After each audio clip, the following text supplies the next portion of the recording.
نہیں ہو رہے. وہنن علی وہن، کمزوری پر کمزوری، ضعف پر ضعف جھیلتے ہوئے اس نے اسے اٹھائے رکھا. حملتہ امہ وہنن علی وہن وفصالہ فی عامین، اور پھر دودھ کا چھڑانا ہوا 2 سال میں. نارمل جو ہے رضاعت کا حق، آج کل تو بہرحال اب دوبارہ توجہ ہو رہی ہے اور سائنسی جو ہے جو اکتشافات ہیں ان سے بھی کہ یہ بریسٹ فیڈنگ جو ہے یہ بہت بہتر ہے. یہ باٹل فیڈنگ جو ہے یہ چاہے کتنا اچھے سے اچھا دودھ ہو، ماں کے دودھ کا بدل کوئی نہیں. وفصالہ فی عامین، اور اس کا دودھ چھڑانا 2 سالوں میں. انشکر لی، اسی لیے حدیث میں آتا ہے کہ ایک صحابی نے حضور سے پوچھا کہ حضور میرے حسن سلوک کا اولین مستحق کون ہے؟ آپ نے فرمایا تمہاری والدہ. انہوں نے پھر پوچھا ان کے بعد کون؟ پھر فرمایا تمہاری والدہ. پھر پوچھا ان کے بعد کون؟ پھر فرمایا تمہاری والدہ. 4تھی مرتبہ پوچھا پھر کون؟ تو فرمایا تمہارے والد. یعنی والد کے حقوق والدہ کے حقوق سے تہائی ہیں، یا یوں کہیے کہ والدہ کے حقوق والد کے حقوق سے 3 گنا ہیں. اور یہ بات اس لیے کہ واقعتاً جو مشقت ماں جھیلتی ہے باپ کی نہیں ہوتی.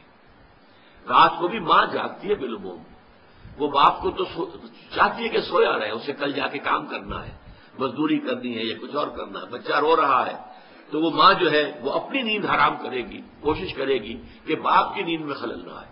یہ سارا جو ہے بوجھ جو ہے اٹھایا ہے ماں نے، جسمانی طور پر بھی، ذہنی طور پر بھی، نفسیاتی طور پر بھی. سب سے زیادہ جو عمل دخل ہے انسان کی پرورش میں وہ تو والدہ کا ہے. لہذا والدہ کے حقوق جو ہے، اور اس میں ذرا ایک توازن ہے. قانونی اعتبار سے اولاد والد کی ہے، اگر سپریشن ہو جائے گی والد کو جائے گی، نام والد کا چلے گا، فلاں ابن فلاں، ماں کا نام نہیں چلے گا امریکہ کی طرح آج کل. اس لیے کہ وہاں تو باپ کا اکثر پتہ ہی نہیں ہوتا کہ باپ ہے کون. اکثر اولاد جو ہے وہ حرام زادی ہے، لہذا پتہ کیا کہ باپ کون ہے. بغیر کسی شادی کی اولادیں ہو رہی ہیں. We are living together, we are not married, we are living together. Living together میں بچے بھی ہو رہے ہیں. کوئی لیگل ان کے درمیان جو ہے وہ رشتہ نہیں ہے، وہ میاں بیوی نہیں ہے، only we are living together. بہرحال تو والدہ کے حقوق جو ہے قانونی حق والد کا فائق ہے، لیکن اخلاقی حق والدہ کا بہت درجے فائق. الجنت تحت اقدام الامہات، جنت جو ہے وہ تو ماؤں کے پاؤں تلے ہے، یہی باپ کے پاؤں تلے نہیں کہا ہے. تو یہ بیلنس ہے. دنیاوی نظام چلانے کے لیے باپ کا معاملہ وہ ہیڈ آف دی فیملی ہے، الرجال قوامون علی النساء. لیکن یہ ہے کہ جہاں تک اخلاق کا، حسن سلوک کا، ادب کا، لحاظ کا تعلق ہے، ماں کا حق 3 گنا فائق ہے. انشکر لی ولوالدیک الی المصیر. اب ایک سوال پیدا ہوتا ہے، ایک حق اللہ کا ہے کہ اس کے ساتھ شرک نہ کیا جائے، ایک حق والدین کا ہے کہ ان کے ساتھ ادب ہو، حسن سلوک ہو. اگر یہ 2 حق ٹکرا جائیں تو کیا کریں گے؟ کیا اگر والدین مجبور کریں شرک کرو؟ اور یہ مسئلہ بڑا پریکٹیکل مسئلہ تھا، یہ تھیوریٹیکل مسئلہ نہیں ہے. حضور پر جو نوجوان ایمان لے آئے تھے والدین ان کے مشرک، اب والدین دباؤ ڈال رہے، تم اپنے آباء و اجداد کے دین کو چھوڑ کر کہاں چلے گئے؟ گمراہ ہو گئے ہو تم، واپس آؤ. بعض کا معاملہ آتا ہے کہ ماں اکیلی تھی، باپ فوت ہو چکا تھا اور ماں نے ہی پالا پوسا تھا سعد بن ابی وقاص کو، اور ماں نے پھر مرن برت رکھ لیا، نہ کچھ کھاؤں گی نہ پیوں گی، اپنے آپ کو ہلاک کر لوں گی جب تک سعد اپنے باپ کے دین میں واپس نہیں آتا. یہ کیا کیا سعد نے؟ اپنے باپ کا دین چھوڑ بیٹھا. تو ایک بہت بڑا اشکال، بہت بڑا مسئلہ، بہت بڑا پرابلم لوگوں کے لیے پیدا ہو گیا. کیا کریں؟ فطرت یہ کہتی ہے ماں ہے، ماں نے پالا پوسا ہے، کتنا احسان مجھ پر ہے اور اس کا حق مجھ پر کتنا ہے. دوسری طرف یہ کہ حق تو یہ ہے کہ اللہ کے ساتھ شرک نہیں کرنا. اب ٹکراؤ ہو گیا تو اس مسئلے کا عملی حل بتا دیا. وَإِن جَاهَدَاكَ عَلَىٰ أَن تُشْرِكَ بِي مَا لَيْسَ لَكَ بِهِ عِلْمٌ فَلَا تُطِعْهُمَا كُلًّا كُلًّا.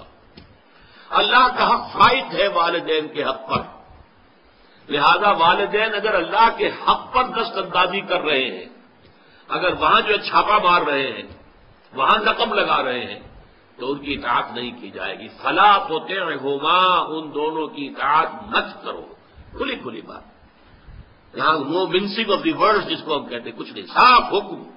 فَلَا تُطِعْهُمَا. لیکن اس کا یہ مطلب بھی نہیں کہ والدین کے جملہ حقوق ساقط ہو گئے. نہیں، ان کے اس حکم کو تو نہیں ماننا، وصاحبہما فی الدنیا معروفا، دنیا میں ان کے ساتھ بھلے طریقے سے رہو، ان پر خرچ کرو، ان کی مدد کرو، ان کی خدمت کرو، ان کی دلجوئی کرو، یہ سب کچھ کرو۔ شرک چاہے وہ مشرک ہے، کافر ہے، لیکن ماں باپ ہے تمہارے، ماں باپ ہونے کا رشتہ رہے گا قائم، وہ ختم نہیں ہوگا۔ یہ ہے اصل میں ایک ریئلسٹک انداز، یہ نہیں کہ بس وہ ہے تو دفع کرو ان کو، جائیں وہ مرے دبے جان جائیں، تمہارے اوپر کوئی حق نہیں، تم پر ان کے حقوق قائم ہیں۔ صاحبہما فی الدنیا معروفا، جو بھلا انداز ہے، جس کو سب کہیں کہ ہاں یہ اچھا انداز ہے، جو انسان کا جو کلیکٹو کانشنس ہے وہ اس کو تسلیم کرے کہ ہاں یہ اچھا انداز ہے۔ والدین کے ساتھ وہ انداز تمہیں لازماً اختیار کرنا ہے۔ واتبع سبیل من اناب الیہ، اب یہ بہت اہم مسئلہ بیان کر دیا، پیروی کرو اس شخص کے راستے کی جس نے کہ اپنا رخ میری طرف کر لیا ہے۔ والدین کی پیروی لازم نہیں ہے، ہو سکتا ہے والدین گمراہ ہوں، والدین مشرک ہوں، تو والدین کی پیروی نہیں، والدین جہالت کی رسمیں لے کر چلے آ رہے ہیں تو والدین کی پیروی نہیں ہوگی۔ واتبع سبیل من اناب الیہ، پیروی کرو اس کے راستے کی جس نے اپنا رخ میری جانب کر لیا۔ والدین کا ادب، والدین کے ساتھ اس نے سلوک، یہ اپنی جگہ ہے، لیکن ایک تو اگر وہ شرک کا حکم دے تو وہ نہیں ماننا، دوسرے اتباع ان کا نہیں ہے، پیروی ان کی نہیں ہے۔ ہاں کیا کہنے ہیں، اگر والدین خود جو ہیں اللہ کے مسلم اور مومن بندے ہوں تو کیا کہنے، نور علی نور، ان کی پیروی کیجیے۔ اگر حضرت شاہ ولی اللہ دہلوی کے بیٹے ہوں وہ کیوں نہیں پیروی کریں گے اپنے باپ کے راستے کی؟ اگر احمد سرہنگی رحمۃ اللہ علیہ کے 4 بیٹے تھے وہ کیوں نہیں پیروی کریں گے اپنے باپ کے راستے کی؟ یہ تو نور علی نور ہے۔ لیکن اگر والدین غلط راستے پر چلے ہیں، وہ گمراہی کے راستے پر چلتے رہے ہیں، ان کے بڑے آباء و اجداد نے کوئی غلط رسمیں اور ریتیں شروع کر دی تھی اور وہ ان کی پابندی کر رہے ہیں، تو ان کی پیروی کرنا تم پر لازم نہیں ہے۔ پیروی کرو اس کی، واتبع سبیل من اناب الیہ، جس نے میری طرف اپنا رخ کر لیا ہے۔ ثم الیہ مرجعکم، پھر میری ہی طرف تم سب کو لوٹ کر آنا ہے۔ فانبئکم بما کنتم تعملون، پھر میں تمہیں جتلا دوں گا ایک ایک کر کے کہ تم کیا کرتے رہے ہو۔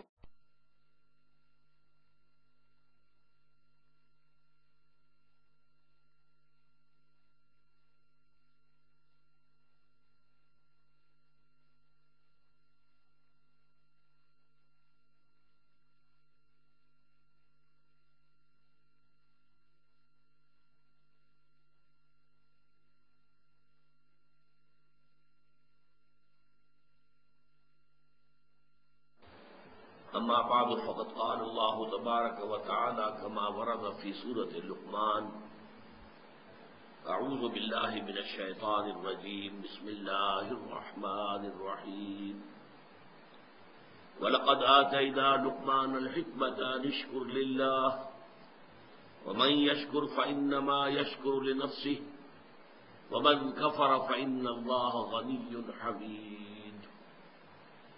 وَإِذْ قَالَ لُقْمَانُ لِابْنِهِ وَهُوَ يَعِظُهُ يَا بُنَيَّ لَا تُشْرِكْ بِاللَّهِ إِنَّ الشِّرْكَ لَظُلْمٌ عَظِيمٌ، إِلَى قَوْلِهِ يا بني إنها إن تك مثقال حبة من خردل فتكن في صخرة أو في السماوات أو في الأرض يأت بها الله إن الله لطيف خبير۔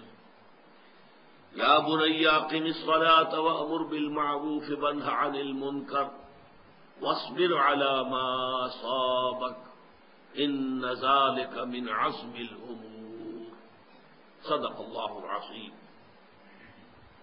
رب اشرح لي صدري ويسر لي امري واحلل عقدة من لساني يفقهوا قولي۔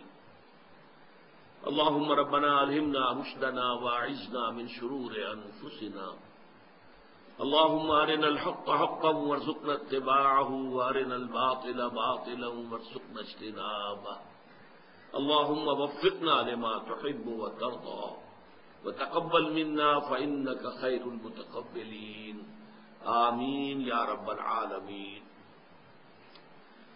سورہ لقمان کے دوسرے رکوع کی کل 8 آیات ہیں۔ پہلے حصے کی جو 4 آیات ہیں نصف اول کی، ان میں سے صرف ایک آیت ہے کہ جو حضرت لقمان کی نصیحت پر مشتمل ہے جو انہوں نے اپنے بیٹے کو کی۔